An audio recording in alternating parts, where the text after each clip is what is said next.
Hey guys, Professor Bill, Comic Book University, and Ghost Rider: Return of Vengeance. This is a one shot, and I don't know if that's appropriate or not.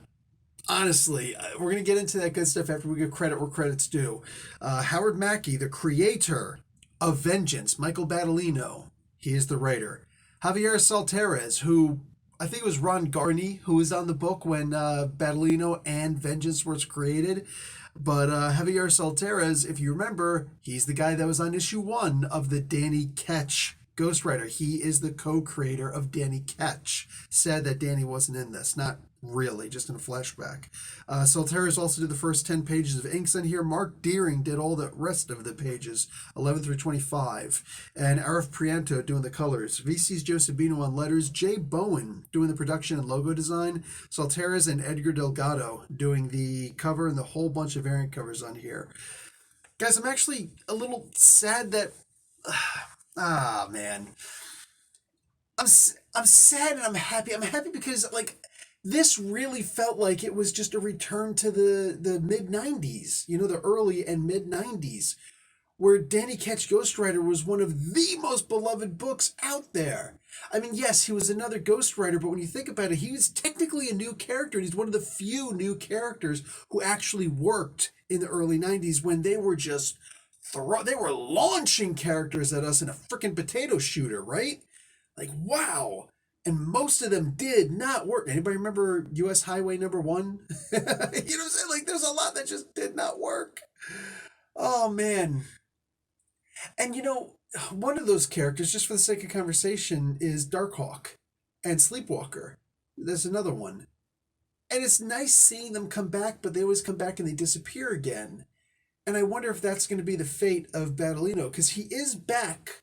By the time that this comic book ends, spoiler, he really is back. He's fully back. So what exactly is going to happen from this point on, I don't know. Guys, the art in this, as should be expected, is phenomenal. All right, it's out of this world. It's Hellfire-like. I can't imagine drawing fire everywhere all the time in a book, but Saltares just does it so naturally. And I mean, Mackey is, well, Mackey. The dude is just freaking out of this world. I said that already about Saltares, but you know what? There's a perfect match for these guys. I am so impressed by this story and everything that was in here because, like I said, it felt like I just jumped in a hot tub time machine, went back to the early 90s, saw this crazy book that all of us loved. Remember Midnight Suns and all those? Like, dude, we loved those books back then, but I gotta wonder, while I'm in that hot tub time machine, exfoliating a little bit, with my bath brush, I gotta question, what about the 20-year-olds of today? How about the 15-year-olds of today?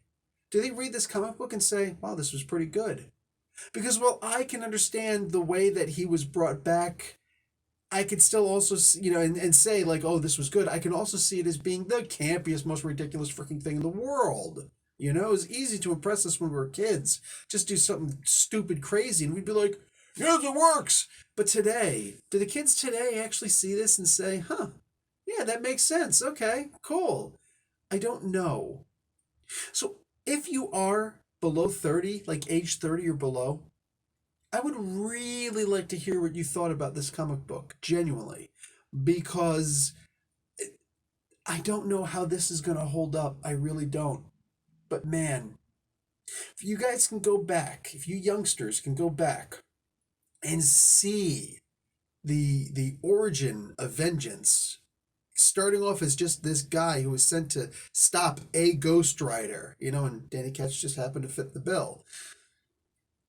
And then how he got turned into Vengeance. All of these characters, man, it's actually not a lot of reading that you have to do.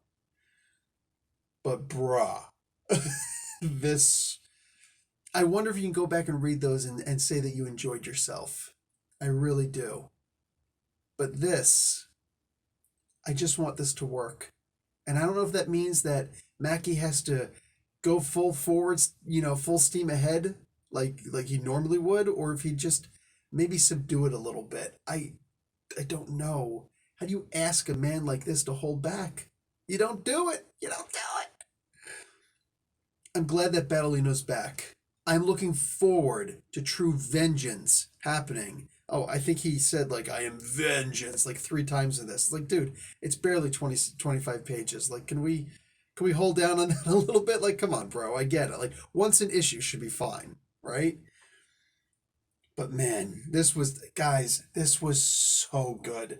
Read the back because the whatever the writer, artists, all of them, and editor, they had a lot to do with the back of the book. Also, the conversations that they're having, and he talks about bringing back Howard Mackey talks about bringing back another character. How this book was 4 years in the making, and he wants to bring back another character, which I am super excited about. And this character should absolutely be in the pages, for crying out loud.